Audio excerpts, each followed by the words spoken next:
जी दोस्तों अस्सलाम वालेकुम। उम्मीद करना सारे ठीक ठाक हो और खुश। आज मैं मौजूद हाँ अपने घर और अपने इलाके गाँव खैरी बालाई। तो इत्थै तुसेंगी पता ही है देहातां जी जमीन होनी है बड़ी जरहेज होनी है। इत्थै डडियाला खिता है तो इत्थै जी मिट्टी है ना वो बहुत जरहेज है। इत्थै जी तुम फसल रसो चाहे वह गंदम हो चाहे बाजरा हो चाहे मकई हो चाहे सूरजमुखी हो चाहे कपास हो चाहे गन्ना हो और चाहे दालां होन तो चाहे फल होन तो इत्थै तुस काश्त करो तो जरूर वो इत्थै होनी है क्योंकि इत्थै मिट्टी इतनी जरहेज है कि इत्थै जी फसल हो और जरूर जी उस मुनाफा देनी है। तो असां भी इत्थै कोई घर अपने जी मक्क शक लाई सी है क्योंकि साढ़े इलाके जी मक्क तो बाजरा नहीं रहा जाना ज़्यादा गंदम ही रह जानी है जिसी अस कनक।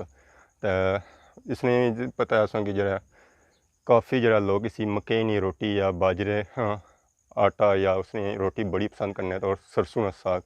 तो असें कि मकई रही सी तो शौकिया कोई बीं सट्टी उड़िया सी है तो काफ़ी जी इत्थै होगी कोई मेहनत भी नहीं करनी पी आने की मेहनत करो तो वो चीज़ अगर तुम रहो तो जरूर हो जानी। अल्लाह भी आखना है कि तुम मेहनत करो तो मैं तुसेंगी उसना अजर जरूर देसा। तो यह असें कोई रही है मकई जिसी खुम्मा शुम्मा इस वेले पियां हुई एक भी जा होली खुम है एक भी खुम है ये जो हूँ तैयार होनी पे कुछ नीचे आई तो यह एक खुम लगी हुई है इस साइड। बाकी एक खुम है ये भी थोड़ी मतलब तैयार होनी पी है। ये इसने बाल जुल्फा ऊपर इसने छली पड़े इसने कपड़े तो ये जुल्फा थोड़ी कोई पुरानियां हो गई तो बचपन ही जो कुछ बच्चे जड़े इन्होंने जुल्फा शुल्फा कोई खेलने होने सन इन्होंने कोई बाल शाल बनाने होने सन है कोई जुल्फा शुल्फा ठीक ही इन्होंने जड़े बनाने होने सन बाल शाल इन्हें संवारने सन दूआ त्रीया और कंगे शंगे नाल या कैंची वगैरह ये हूँ इस जुल्फा इतों बड़ियां कोई थोड़ियां तो इसने इतों कटिंग वगैरह करी ओड़ने सन। तो यह एक खेल सी है जो बचपन च खेलने होने सन असा तो नहीं खेलिया ये ज़्यादा खेल लड़कियां वाला खेल है।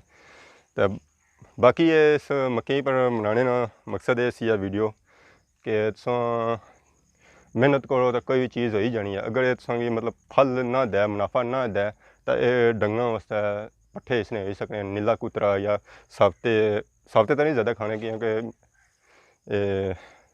छोड़ी देने बिचों उसना नहीं खाने टुकी तो इसी बहुत है वो सही खाने मक्क होनी है मिट्ठी तो इसी इंसान भी पसंद करना है तो जानवर भी बड़े शौक नाल खाने इसी क्योंकि इसी रस भी ज़्यादा होना दुध भी मंजियां इस नाल काफ़ी बधना है। तो इसी कुतरा शुतरा कड़ी तो बन तो लोग जो डेरे शेरे जिन्होंने लोगों रखे हुए तो इन्हें कुतरा शुतरा इसी खरीदने। अगर बंदा इसी मतलब इस तरह दाने शाने ना बनाया आटा ना बनाया तो इसी बेची सकना है पट्ठियां के तौर पर भी तो उस तरह भी मुनाफा वो कमाई सकना है। मकई सिर्फ रोटी के तौर पर भी इस्तेमाल नहीं होनी है कि इसमें आटा बनाई तो इसी खाया जाए ये बंदा कच्ची भी खाई सकना है भुन्नी तो जिसी चिलो तो जो उसना कच्ची है मतलब पक्की भी ना हो सुक्की भी ना हो उसी पकाई तो खाओ तो उसमें बड़ा टेस्ट होना है। क्या छली है भी जी थोड़ी पता लगना है तैयार हुई भी है तो अगे को इसी दाना पिया है असा इसी ज़्यादा ना छिलने क्योंकि असा इसी अजा तोड़ना नहीं है। ये चेक करो ये इसमें दूध नुमा चीज़ निकलती है पानी नुमा ये इसका मतलब है कि यह छली बिल्कुल पक्की नहीं है कच्ची है इसी अगर भुनना तो ये इसमें बड़ा टेस्ट होना है। ताज़ी छली है इसी जो अस अपनी ज़बानी आने खुम तो ये इसने जुल्फा या बाल या जड़ियाँ इसमें कुछ सेफ्टी करी दियाँ इसमें जड़ियाँ लेना ही उसने अंदर चीज़ होनी अस इसी दोबारा वापस नाल करी उन्हें क्योंकि अस इसी अजा तोड़ना नहीं है ना अस इसी भुन्नी अजा खाना है। तो बाकी तुम भी अपने इन्हें घर शा लाओ तो तुसेंगी जरूर मुनाफा दे सकना है। अगर मुनाफा ना देन तो चलो तुम घर सिस्टम ये चलाई ओड़ सन तो बाकी इसी तुम आटा शाटा बनाओ खाओ बड़ा इस एक मज़ा होना है। अगर तुसेंगी इस मुनाफा ना दिता तो तुम घर डंगर सारियां ही रखे होने हैं देहातां तुसें पता ही है सारा माहौल है कि हर घर मंझ गां वगैरह जरूर अस रखी होनी है या बकरी तो इसी अस पट्ठे कुतरी तो अपने डंगर वगैरह की बही सकने और दुद्ध वगैरह उन्होंने ज़्यादा हासिल कर सकते हैं क्योंकि पानी ने जरिए जरा दुद्ध अग्गे बनना है खुराक ने जरिए तो इसी जरा काफ़ी जरा वो सिस्टम होना है पानिया ताकि मिट्ठी होनी है तो मिट्ठी जानवर वैसे भी चीज़ जरा इंसान वो खुश होता खाना है। तो बाकी इसी जरा ना से जरिए होनी है वो भी बड़ी इसी मज़े ना खानी है सिर्फ खुमा ही खानी है बाकी टांडे शांडे हाथ भी नहीं लानी क्योंकि इसी वो पसंद करनी है, क्योंकि इसने अंदर मिठा इतना होना है कि जानवरों की मिठाई की ज़रूरत होनी तो इंसान की मिठाई की ज़रूरत होनी। तो बाकी क्या जुल्ले असेंगी होर भी खुम्मा शुम्मा या छलियां वगैरह दसने मक है अस तक्की सकने इस वेल्ले खुम्मा लगियां हुई कि टांडे नाल दो खुम्मा वगैरह लगियां हुई। बाकी कुछ टानियां नहीं लगियां क्योंकि बधी जमे या लेट जमे।